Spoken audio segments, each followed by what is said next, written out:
ગયા વિડીયોમાં આપણે જોયું કે કેવી રીતે નારદ મુનિ કામવેદનાથી ભગવાન વિષ્ણુને શ્રાપ આપે છે.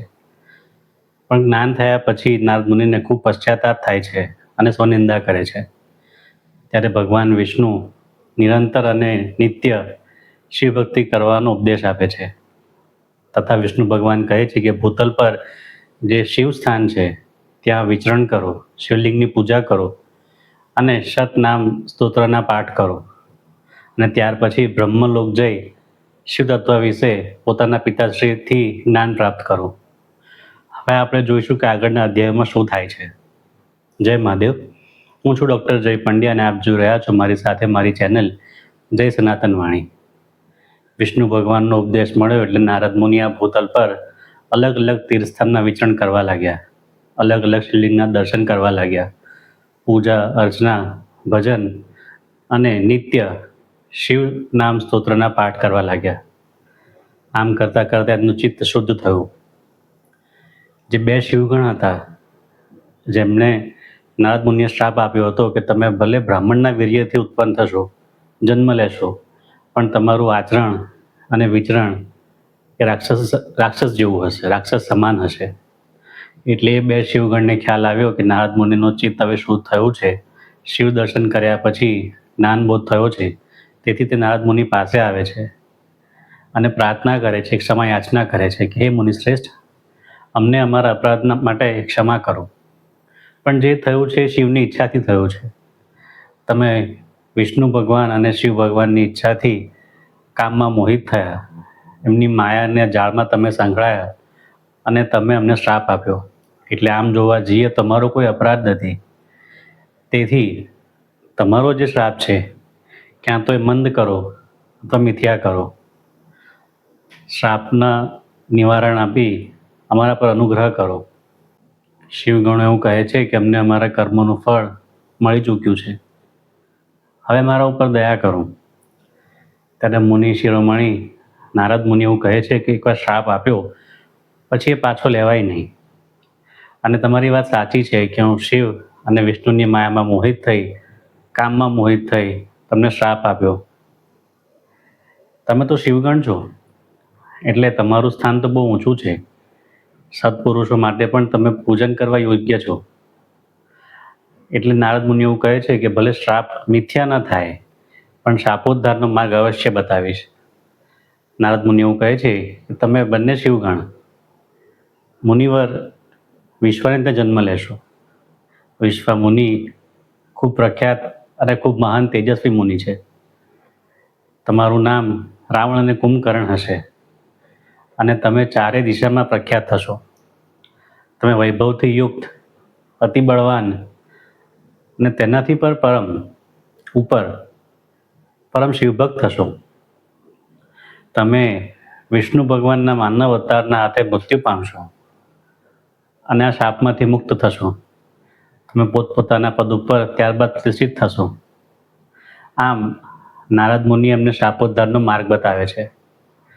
આ સાંભળી કે પરમ શિવભક્ત થશે અને વિષ્ણુ ભગવાનના હાથે એમનો ઉદ્ધાર થશે, એ બે વસ્તુ જાણી શિવગણ અતિ આનંદિત થાય છે અને આનંદિત વિચારોથી પોતપોતાના સ્થાને જાય છે.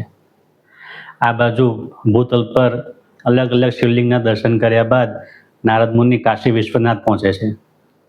કાશી વિશ્વનાથ પહોંચતા શિવલિંગની પૂજા અર્ચના નિત્ય નિરંતર કરતા પરમ આનંદને પામે છે. એમનું જે મન છે એ ખૂબ શાંત થાય છે અને પરમ શાંતિનો અનુભવ કરે છે. ત્યારબાદ નારદ મુનિ બ્રહ્મલોક તરફ પ્રયાણ કરે છે. નારદ મુનિએ નિત્ય નિરંતર શિવ ભક્તિ કરી હોય છે તે તેમનું ચિત્ત ખૂબ પ્રસન્ન હોય છે અને આનંદ અને પરમાનંદનું સુખ માણતા માણતા બ્રહ્મલોક પહોંચે છે. બ્રહ્માજીને વંદન કરે છે, અલગ અલગ સ્તોત્રોથી એમની સ્તુતિ કરે છે અને બ્રહ્માજીને કહે છે કે હે પિતામહ, હે ભગવાન, મેં તમારી કૃપા પ્રસાદથી વિષ્ણુ ભગવાનનું જે મહાત્મય છે તેનું જ્ઞાન પ્રાપ્ત કર્યું છે. તમારા કૃપા પ્રસાદથી જ જ્ઞાન માર્ગ, ભક્તિ માર્ગ, તીર્થ માર્ગ, તપ માર્ગ અને દાન માર્ગનું જે રહસ્ય છે તે જાણ્યું છે. પણ પિતામહ, હવે મારે શિવતત્વ વિશે જાણવું છે. શિવ તત્વ વિશે હું જાણતો નથી. તેથી તમે મને સૃષ્ટિ પહેલાંનું જે શિવરૂપ છે તેનું જ્ઞાન, પૃથ્વીની રચના થઈ તે દરમિયાન અને પ્રલયકાળ પછી કયા રૂપમાં ભગવાન રહે છે તેનું જ્ઞાન આપો. ભગવાનના સ્વરૂપનું જ્ઞાન આપો. એમના પાર્વતીજી તથા સતી સાથે જે વિવાહ થાય છે તેમનું જ્ઞાન આપો. કાર્તિકે અને ગણેશજી ભગવાનનું જે પ્રાગટ્ય છે તેનું જ્ઞાન આપો. સંપૂર્ણ જે જ્ઞાન છે તમારી પાસે, જ્ઞાનનો જે ભંડાર છે શિવ તત્વ વિશે, એની મને જાણકારી આપો. હું બહુ ઉત્સુક છું અને મને ખૂબ તરસ છે જાણવાની કે શિવ તત્વ છે શું, જે વિષ્ણુ ભગવાન પણ જેની પ્રશંસા કરે છે અને જેને પૂજે છે. નારદ મુનિ એવું કહે છે કે આમ તો ઘણું બધું શિવ ભગવાન વિશે સાંભળ્યું છે પણ તૃપ્તિ થતી નથી.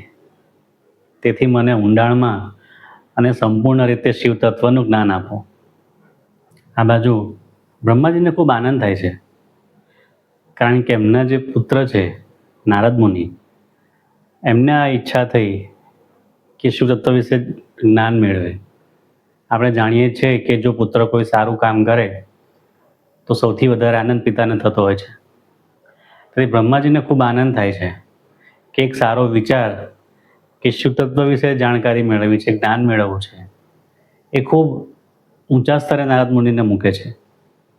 બ્રહ્માજી એવું કહે છે કે આજે વિશ્વનું જે ભલું છે એ હિત માટે, વિશ્વના હિત માટે જે પ્રશ્ન પૂછ્યો છે એ ખૂબ ઉત્કૃષ્ટ પ્રશ્ન છે. અને બ્રહ્માજી પોતાની જાતને ભાગ્યશાળી માને છે કે આજે એમને શિવ તત્વ વિશે સમજાવવાની તક મળી. શંકર ભગવાનનો ખૂબ આભાર માને છે. અને બ્રહ્માજી કહે છે નારદ મુનિને કે હું જે શિવ તત્વ વિશે ઊંડાણમાં કહું છું એ ધ્યાનથી સાંભળજો.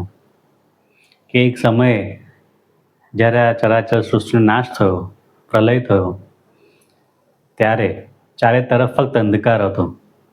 ન દિવસ, ન રાત્રિ, ન સૂર્ય, ન ચંદ્ર, ન ગ્રહ, ન નક્ષત્ર, ફક્ત અને ફક્ત અંધકાર. ન જળ, ન અગ્નિ, ન પૃથ્વી કે ન વાયુની કોઈ સત્તા. ન શબ્દ હતો, ન સ્પર્શ, ન ગંધ, ન રસ, ન રૂપ, ફક્ત અંધકાર.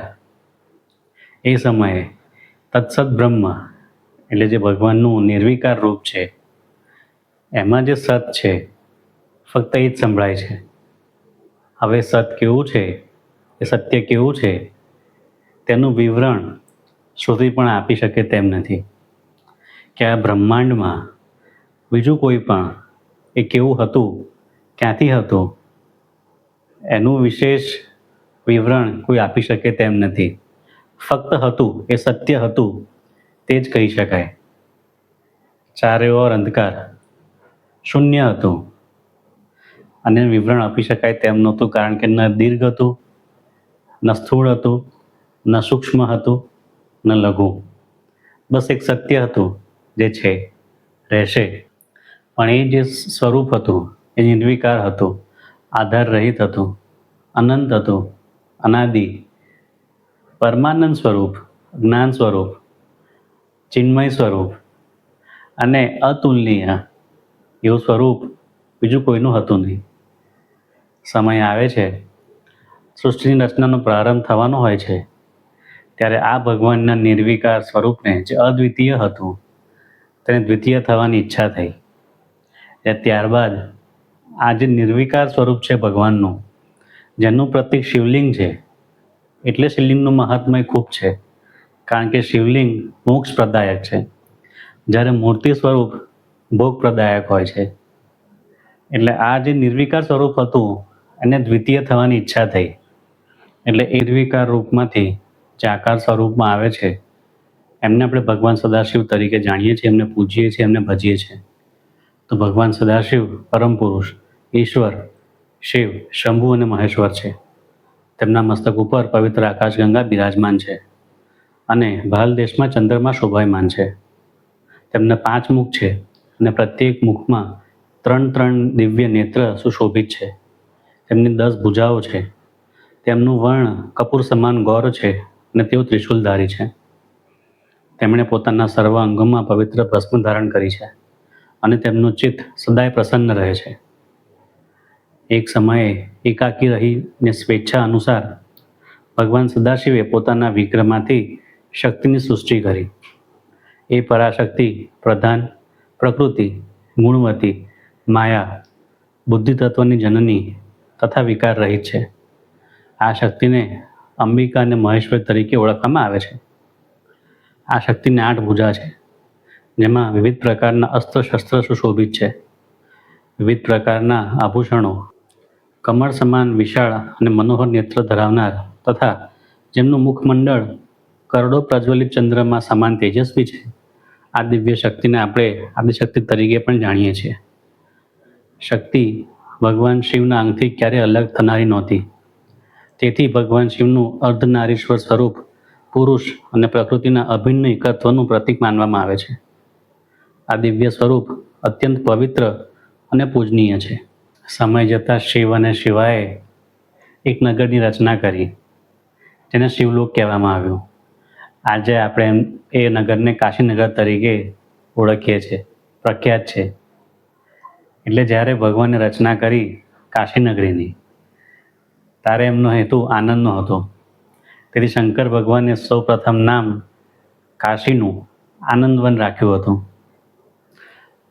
શિવ અને શિવા કોઈ પણ દિવસ, કોઈ પણ કાળે એ નગરને મુક્ત કરતા નથી, છૂટા પડતા નથી. તેથી કાશી નગરીને અવિમુક્ત નગરી કહેવામાં પણ આવે છે. શિવ અને શિવા નિત્ય નિવાસ કરે છે અને ભક્તો પર પરમ કૃપા કરતા રહે છે.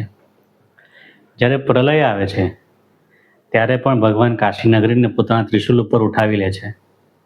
એટલે જ કાશી નગરી શિવ અને શિવાનું ખૂબ મનપસંદ સ્થાન છે. ત્યાં નિવાસ કરનારને અથવા મૃત્યુ પામનારને સીધો જ મોક્ષના દ્વાર ખુલી જતા હોય છે.